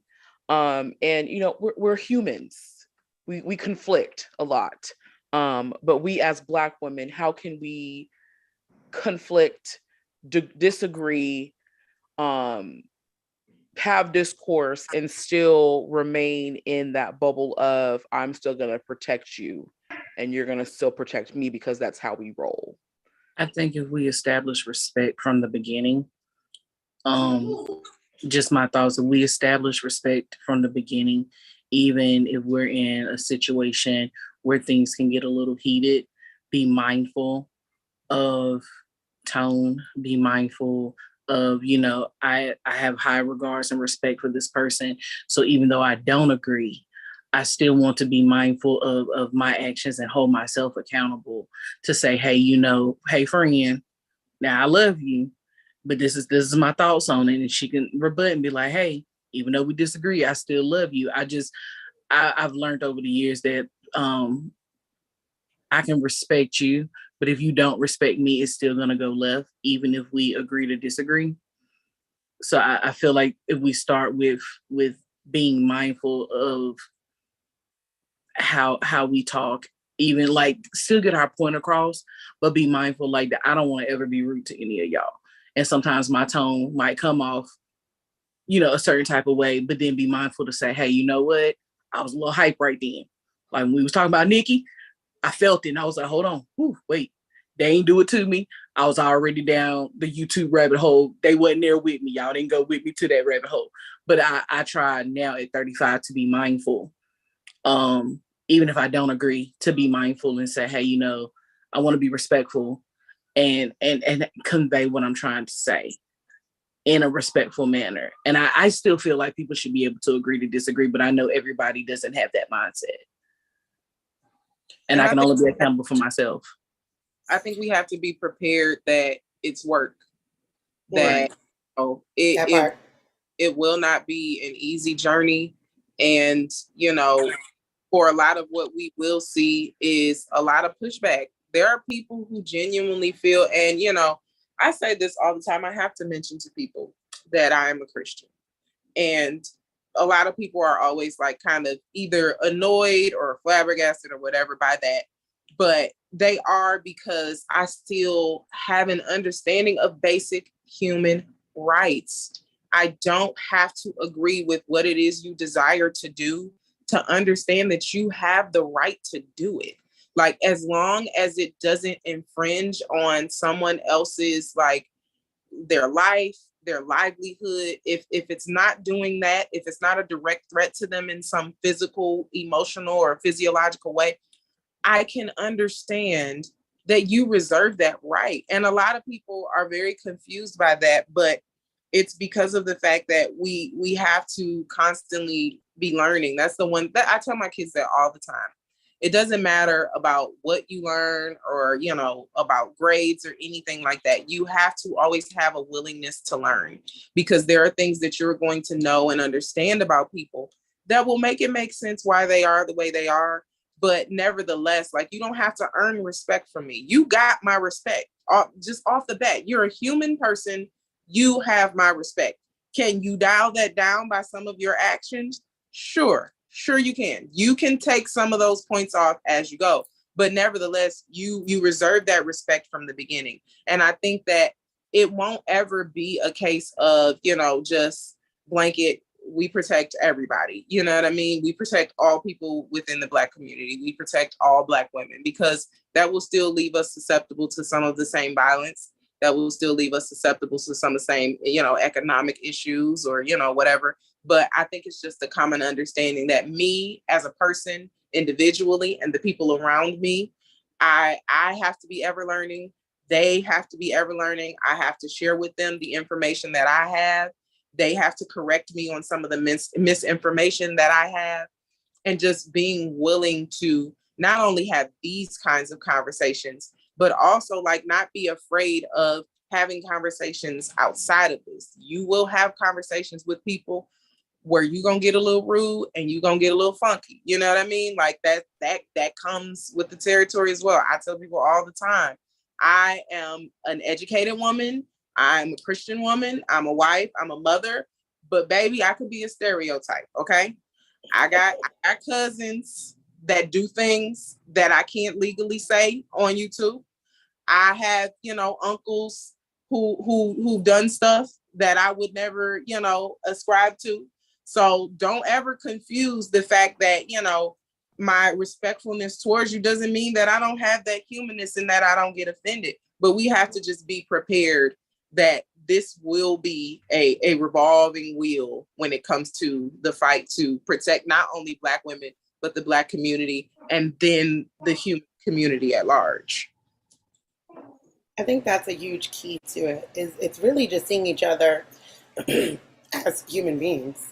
That's it, right? Like, I don't even go into a situation needing to agree, nor do I need to agree to disagree. We could just completely disagree. Like, it's fine to have differing opinions, right? Like, and also not seeking that level of homogeneousness.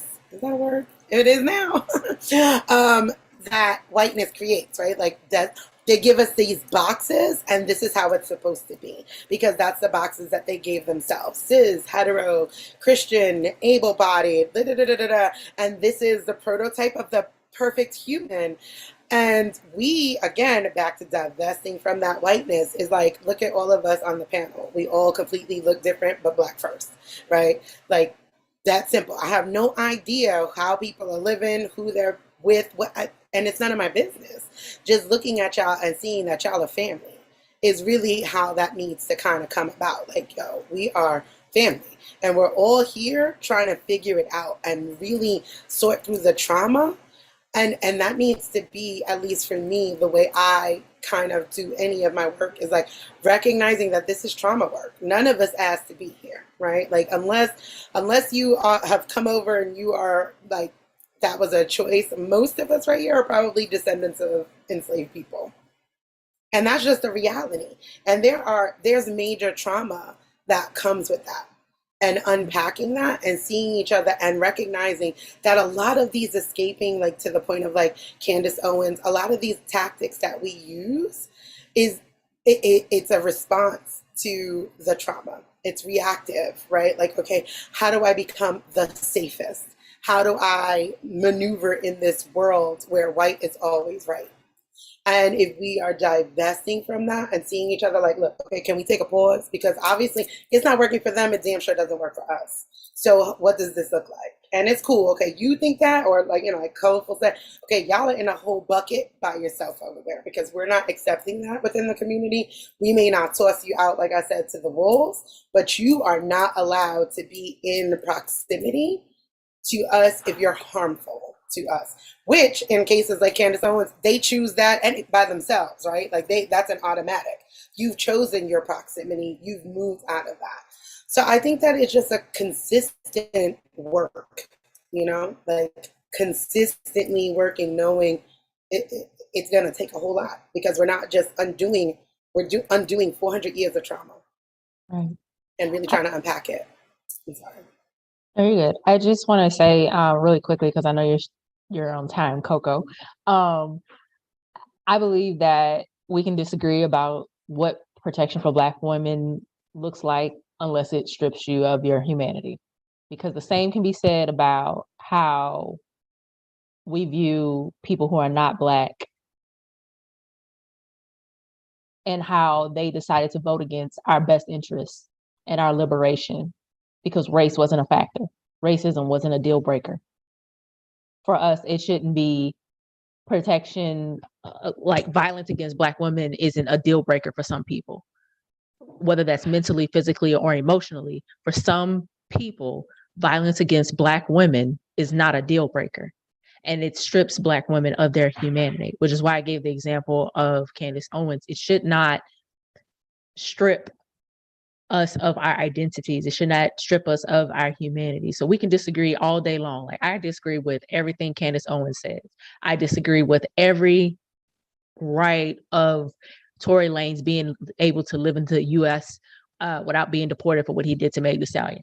I can do all of that, but I do not sink to the point of where I strip you of your humanity, where I don't believe that your life should not have a basic human right or human liberty to exist in your fullness, in your identity, in who you were called to be. I'm not going to debate that. I'm not going to debate that. Like somebody asked me, how did I feel about Donald Trump? Don't like him, wouldn't recommend, 0 stars on Yelp. But his humanity is not something that I would ever go after. I would never go after someone and say, your human rights should be violated no matter how much of a tumultuous person you are, no matter how dangerous you are, because I still have some sort of humanity in myself that sees that in you. And if we can stick to at least the bare minimum, which I don't see happening in our community from certain people, like there are people literally saying that Black women deserve some of the violence that's going against them, and that is stripping their humanity. Like if I can't see myself getting down to that point and saying that you don't deserve the right to life, you don't deserve the right to exist in your fullness, you don't deserve the right to be a free flowing, free thinking human being. And I just can't get with that. So I think for me, when it comes to disagreements and conflict, we can agree to disagree on anything else, but your humanity is what remains the same. Oh, I guess I'll go ahead. Well, for me, like I'm the type of person, I'm not afraid to draw a line in the sand. Everything's on a spectrum, and there are some things where I can say, okay, that's stupid, but hey, you can have an opinion. There's some stuff where it's like, I can't fuck with you. Go away from me. Like you are dead to me. I know. I can't, just because you're Black, just because you're whatever, that's nonsense, that's crazy. Like the examples you gave, Donald Trump, Candace Owens, like they could all die tomorrow and I might dance. Like they're terrible people and they're doing harm to, the Black community, to anybody they come in proximity with. And I just don't have the sympathy. Like I do not care about you when you have chosen to be this way, when you have chosen to be such a terrible person. And it's like you don't even care about the harm that you do. You relish in the harm that you do. But yeah, that's why I stand on it. I get that too. It's a choice. And I think for me, real quick, I've established boundaries as far as what I'm willing to accept and not accept. I do believe I live by the theory that I'm rooting for everyone Black, good, bad, or indifferent. Now, if you're on fire, I will throw water at you. But Candace Owens, you need a tire change. You're not going to be able to do it, sister. I'm very strategic in the boundaries that I set. So Black women, Black people, yes, I'm rooting for everyone, but there are limitations in what I'm willing to do for you. That's it for me. Absolutely. That being said, we can all give closing remarks. I don't know who want to go first or what, but give us a little 30-second if y'all want to say any last remarks, hit any points you may have missed. What's going on? I'll go last. I just want to say, like, I've enjoyed this. Thank you for inviting me, Coco. I always enjoy your content on TikTok. I really think that you don't get as many views as you should get. Thank you. Yes, TikTok I hating. don't know what TikTok has going on, but like you should be getting way more views than you do get. But anyway, I have enjoyed this. It was fun. I've never been a part of this before because I usually don't like do lives. I just like post videos. Like I've probably done like 5 lives ever since like I've been on like social media. But I enjoyed this. Now, look, if you're ever doing it again and you want to have like another topic of discussion, count me in. Yes, I agree. Count me in too. I love it. This is a great panel. I appreciate you for having me. I appreciate you sharing for your platform with us. I tried to go live, but I keep getting banned out of my own lives. saying the wrong thing. That's why we Even go though I over don't know. here. That's why we The over block here. is hot over there. Right, right. But yeah, I love seeing Black women having conversations, difficult conversations, whether we agree or we disagree. I enjoy having a safe space for us to talk and dialogue about everything and anything. So please invite me back. I'll definitely show up. Definitely. I really thank you for allowing me to speak on this panel. I'm kind of the new kid on the block, a new follower, but I absolutely love your content. I followed some of the other panelists as well. And just to be a part of just to be in the midst of 7 beautiful, amazing, dynamic women with various backgrounds, and just for us to have this moment of unity, I absolutely love it. It's definitely a breath of fresh air. And I'm looking forward to the next discussion. So thank you. I'm going to echo. Oh, sorry. No, I go keep ahead. cutting you up. I'm going to just echo what everybody else said because this was great, and I've been following Coco for a minute. And yeah, you don't get TikTok to be getting on you. They too. I follow Colorful as well for a while now. And now I'm following everybody on here, and I'd love to be a part of it. Anytime that you do it, it was great just to be able to discuss without any kind of, sometimes like everything doesn't have a full on resolution, but having these conversations are wildly important to the healing that's necessary within us and within our community. So thank you. Coco, in my brain, we best friends. So I've been following you.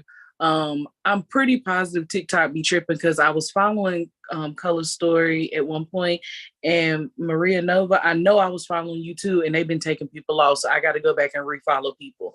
But thank you for emailing me and letting me be a part of this. I am open to having all types of discussions, again, even if there's not a resolve, because resolves do not happen overnight.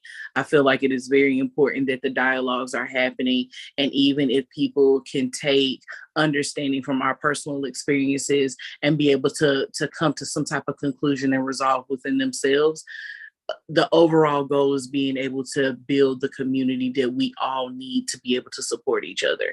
So if you already got the next live plan, just send me an email with a code and I'll be there. But it was very nice talking to everybody. I feel like being able to show examples of Black women from all different areas, being able to have the dialogues and do it respectfully is very important. So thank you for allowing me to be a part.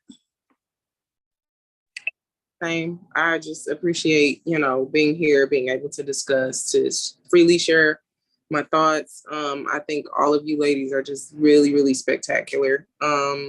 Coco, of course, I'm Team Coco all the way. I have been following you for quite some time, you and CF Story for quite some time.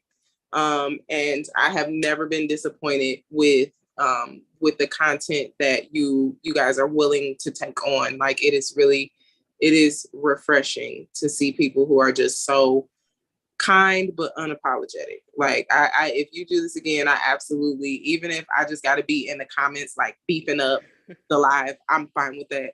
But I appreciate it so much. Well, thank you, ladies. I'm just practicing absorbing compliments and not trying to deflect them. So thank you for all your kind words. I don't remember if I have next week planned. If I do, I will let you guys know. I think I may have taken next week off. It's a holiday weekend. So I definitely plan on having more conversations like this, more conversations that are deeper than surface level and deeper than arguing about gender roles and relationships. So I will definitely keep you guys updated. I definitely will probably sit down this week and just plan out some questions. If y'all have any topics y'all want to discuss, you can sign them to me because, I don't get everything. So I want to thank you guys. Ooh, okay. One thing that really I don't understand is that Black men have this obsession with humbling Black women. And I feel like we really that's something that we could talk about. Hello. That's gonna have to be a whole topic of conversation of its own. We ain't even gonna have to mix up no questions with that, because that topic of conversation may take us. But definitely, I definitely want to have more conversations, more communal conversations. Definitely bring in some more education to it. But yes, thank you guys for joining me. I'm gonna say goodbye to YouTube, and then I'm gonna give y'all a more informal goodbye because we like that. But for now, to everyone on YouTube, thank you for watching. If you're watching on a replay, let me know in the comments what stuck out to you. Do you believe in protecting Black women? Do you believe there's conditions? Do you believe there should be conditions? Let me know in the comments, and I will see y'all next Sunday. Well, not next Sunday, Sunday after next at 6 p.m. Eastern. And